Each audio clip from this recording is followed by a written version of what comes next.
Hello and welcome once again to this Red Gaming Tech video. Myself, Marta.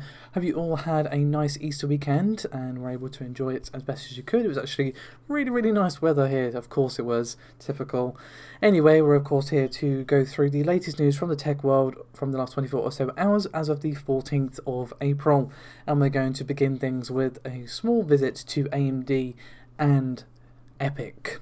So basically what we have is some new EPYC processors in the second generation. So just to be super clear, these are still Rome based CPUs. I'm sure you don't need me to tell you that given how far away Milan is, but just to not have any confusion, these are second gen EPYC 7F-X2 CPUs. So today AMD did unveil three new processors, once again second gen EPYC 7F-X2 series, which is optimized for frequency and has the fastest per core performance in the x86 server workspace. So what improvements do we actually see here? Well, they do see an increase in base frequency by 500 MHz, and we see an increase of L3 cache per core. Now, we do see a higher TDP bump, and these are now going to go all the way up to 240 watts. AMD is saying that this is not a significant jump from its current offerings and should not be a major concern for its customers, and they're also saying that this is going to lead to reduced upfront costs and a 50% reduction in total operating costs for the target markets, which does justify the increased price for these chips. So what do we actually see on the lineup? As I said, there's three variants. So we see the 8-core EPYC 7F32, the 16-core EPYC 7F52, and the 24-core EPYC 7F72. Now they did share some benchmarks. They provided estimated spec 2017 int base benchmarks that demonstrate the increase in performance per core and performance per dollar in lightly threaded workloads. But the importance of the increased L3 cache also can't be understated here. The 16-core model has been increased to 256 megs of L3 cache, which is an increase of 128 megs. No small change, I'm sure you would agree. The 24-core model has been increased to 192 megs of L3 cache, which is an increase of 64 megs. However, once again, we did see an increase in that TDP. So, for example, we saw 60 watts increase for the 24 core, 90 watts for the 16 core, and 25 watts for the EPYC 7F32. Now, earlier on in this segment, AMD did mention in a quote that I read out about an increase in price and how they were actually justifying it with the increased performance per dollar, and the cost savings these chips would actually bring to the table for server companies. So we do see a 24-core model has an increase in the price of about $667, which puts it at roughly $2,400, which is still below what Intel is offering at the same sort of range. The 16-core is $3,100, which is actually a pretty significant markup of 2,122, should I say. 21,000 would be crazy. No, 22,122.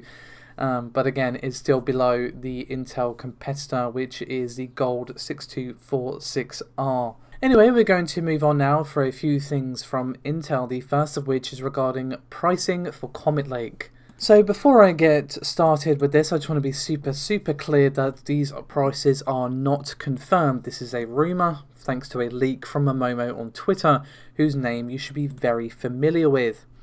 So what do we actually see here? Well, we see the prices being listed in Canadian dollars as they've been found on by Momo on the direct dial Canadian PC retailer. So we see the 10900, 10700K and 10700 being shown here, and the prices we see are $679 Canadian for the 10900, 585 Canadian for the 10700K, and $506 Canadian for the 10700 vanilla, and in US dollars that's going to be 486, 419 and then 362 respectively. But that's not the only Intel thing I have for you today. We have a benchmark for Tiger Lake. Now I just want to say that this is all thanks to Rogame on Twitter. You can see his benchmark that he found on the screen, and of course his tweet will be linked in the description below this video. So the benchmark that he's found is a Firestrike comparison between the Intel CPU that's showing as quadruple zero at 2.7 gigahertz, which he speculates is possibly an i3 Tiger Lake versus the 100 5G1 i3 processor. So how do we see the alleged i3 Tiger Lake actually fare up here? And the answer is pretty damn well, to be honest. As you can see on the Firestrike score, it's all greens all down the stack. 3D Mark score, graphics, physics combined, graphics test 1, graphics test 2, and obviously physics and the combined test right at the end. Now we also again see Firestrike, and the score for that for physics is 6488 and the graphics score of 2467. Now in terms of specifications, it's a 2-core 4-thread, and once again at 2.7 gigahertz. Now I know this is allegedly going to be an i3, but it does feel a little bit absurd to have dual core when, you know, they're going up to like 10 cores on Intel side, and obviously AMD are just like, all the cores, add all the cores possible on the die. Obviously I'm exaggerating, but you get my point. So let's move on to our final Intel topic. Obviously have some more topics following up from that, but our final Intel topic for today is going to be Rocket Lake. And this time we have to thank for this particular piece of juicy newsy treat is Komachi on Twitter, and of course you can find their tweet linked in the description below this video. So what do we actually see? Well, we see a screenshot showing, words are hard, the Rocket Lake Platform Firmware Architecture Specification, or FAS. And we can probably expect to see some small details start to leak out, because we don't really know that much about Rocket Lake. We've heard bits here and there, of course, but this could mean some real juicy information starts to leak out onto the internet. We're going to move on now to our final tech piece of today, because we have some console related news following from that, and it's regarding a benchmark for the 4800H. So this shows, once again thanks to Rogame, a HP Omen laptop 15ENOXX or HP8786 in this regard, which is containing a Ryzen 7 4800H with Radeon graphics. However, he's also saying that he spotted other configurations, which are including 1660 Ti from Nvidia, obviously the notebook variation, or the Ryzen 5 4600H. So what do we actually see in terms of the benchmark? Well, it's Geekbench, and of course you can find it linked below. We do see the specs, of course, 8 core, 16 threads, 2.9 gigahertz, max frequency of 4.28, and the score comes in at 1184 for single core, and multi-core is 6892. So with all that behind us, let's move on to the console portion of this particular video, the first of which is going to be regarding Microsoft. So I just want to say, before I say anything regarding the actual news piece itself, take this with the most humongous piece of salt that you can find, because this rumour comes from 4chan. Yeah, like I said, big old hunk of salt. Anyway, what does it actually say? Well, according to this new rumour, which was posted on 4chan, Microsoft is planning 2 digital events.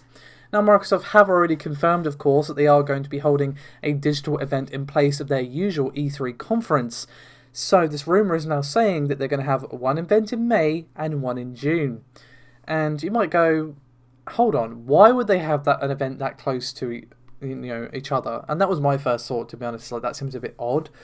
But according to the rumour, the one in May is going to focus on hardware, serving as a quote proper console reveal event, but it's going to include some game announcements. But the June event is most likely going to just be what they were planning to show at E3, which will obviously include a lot of major game announcements. Now, you may remember the other day I discussed some comments from Shinobi saying how we're going to be seeing an RPG, a remaster / remake, and something sci-fi related. And I speculated that the RPG or the revival could be Fable. Now, this is not the first time, even before that last video that I mentioned, that we've heard rumblings of Fable returning after, of course, the last Fable game never actually saw the light of day, and now Lionhead is no more. So that would be really, really cool, I think, from Microsoft, if they were able to pull it off, give it to the right studio, make sure it gets the love and care it deserves, make sure it's an actual Fable game. I think it would go down very, very well. I just want to say credit where credit is due. This is all thanks to xCloud Timdog on Twitter, and of course you can find their tweets in the description below this video. So I just want to talk very quickly about Nintendo, as a new firmware for the Nintendo Switch was released earlier on today, and it of course brings some new features to the console. The data miner Mike Heskin over on Twitter, and of course you can find his tweet linked below, decided to take a really good look at the 10.0.0 firmware, and he discovered something very interesting. It has preliminary support for a new hardware model. 3 of the 5 new DRAM profiles are for this new hardware, and there also is evidence that suggests that this new model will feature a secondary display. So this would definitely be very, very interesting, and if it is indeed true, would of course make the Switch very similar to its predecessor, that being the 3DS and of course the DS before that. Now obviously there is nothing yet announced by Nintendo, so do keep that in mind. You can read the full notes for the firmware update if you so desire. Obviously it's a lot of back-end stuff that's not particularly exciting, but it is there if you want to give it a read. Would Nintendo do this? Potentially. They're not very shy when it comes to releasing multiple versions of the same console, as the DS and 3DS can both attest to.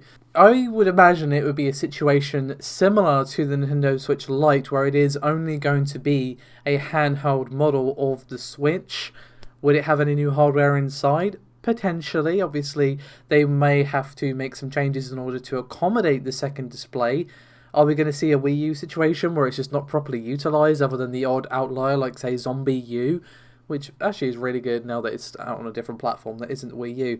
Obviously, the speculation can literally go on forever. Let me know your thoughts on this one, guys. So, we're going to move on to our final topic for today, which is regarding that Crysis remaster rumour. Now, of course, this was all ignited by the Crysis Twitter account the other day that just tweeted receiving data.